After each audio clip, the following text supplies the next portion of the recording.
बहू, ओ बहू, तू अभी तक सोकर नहीं उठी? देख सुबह के 10 बज गए हैं। हे भगवान, मेरी तो किस्मत ही फूट गई है ऐसी बहू पाकर। शादी से पहले तो मेरा बेटा सुबह 8 बजे उठकर नहा धोकर चला जाता था। अब इस बहू के आने के बाद तो मेरा बेटा भी पड़ा पड़ा सोता रहता है। जाने क्या करते हैं ये दोनों पूरी रात भर। बहू रूम से बाहर निकल के आती है। अरे माँ जी, क्यों चिल्ला रही हो? ऐसा कौन सा पहाड़ टूट गया है? ये कैसे कपड़े पहन रखे हैं तुमने? तुमको तमीज नहीं है कपड़े पहनने की? हमारे घर की बहू बेटियां शादी के बाद साड़ी पहनती हैं और तुम देखो। माँ जी, मैं तो ऐसे ही कपड़े पहनूंगी। आपको जो ठीक लगे वो कर लो। तब तक उसका पति राज बाहर आ जाता है। अरे माँ, क्या सुबह सुबह चिल्ला रही हो? और दिक्कत क्या है पलक के कपड़ों में? वैसे भी मुझे मॉडर्न बीवी चाहिए थी माँ। दोनों लोग अपने मन की करते रहते हैं और ऐसे ही दिन बीतते जाते हैं। शकुंतला जी और उनके पति रमेश जी के घर में कोई भी सुनने वाला नहीं होता है। फिर एक दिन की बात है।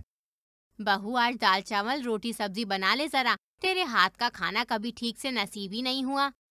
माँ जी, मैं इतना सारा नहीं बना पाऊंगी। या तो दाल चावल बनवा लो या फिर दाल रोटी। एक साथ सारी चीजें नहीं बना पाऊंगी।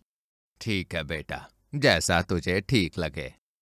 एक दिन शाम को पलक तैयार होकर घर से जाने लगती है। बहू, तुम कहाँ जा रही हो? आज तो घर में मेहमान आने वाले थे। मैंने कल तुमको कहा भी था और तुम कुछ बनाने की बजाय खुद ही घूमने जा रही हो।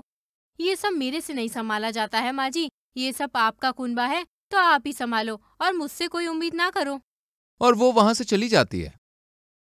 अगले दिन पलक अपनी दोस्त राधिका को फोन करती है। अरे राधिका, कहाँ हो तुम यार? बिल्कुल भूल ही गई हो। शादी के बाद ना कोई फोन और ना कुछ। कुछ नहीं पलक, मैं ठीक हूँ। नहीं, तुम ठीक तो नहीं लग रही हो। तुम तो इतना हंसने खिलखिलाने वाली लड़की थी। क्या हुआ तुमको अचानक से? यहाँ मेरे सास ससुर बहुत बेकार है, मुझे मारते हैं। और अगर मेरा पति मेरी साइड लेता है तो वो उसे भी मारते हैं। मेरी सास मुझे जान से मारने की धमकी देती है। मैं पूरा दिन घर का काम करती हूँ, उनको अच्छा खाना बनाकर खिलाती हूँ, तब भी वो लोग मुझसे खुश नहीं रहते हैं। तेरे सास ससुर कैसे हैं? मेरे सास ससुर तो बहुत अच्छे हैं। मुझे कोई काम का प्रेशर नहीं देते, लेकिन आज मुझे अपनी गलती का एहसास हो रहा है। पलक सास के पास जाकर उनके पैर पकड़ लेती है और कहती है कि मुझसे बहुत बड़ी गलती हो गई माँ जी, मुझे माफ कर देना। क्या हुआ बेटा? मैंने आप लोगों के साथ ऐसा व्यवहार किया, फिर भी आप लोगों ने मुझे कुछ भी नहीं कहा। कोई बात नहीं बेटा, देर आए दुरुस्त आए।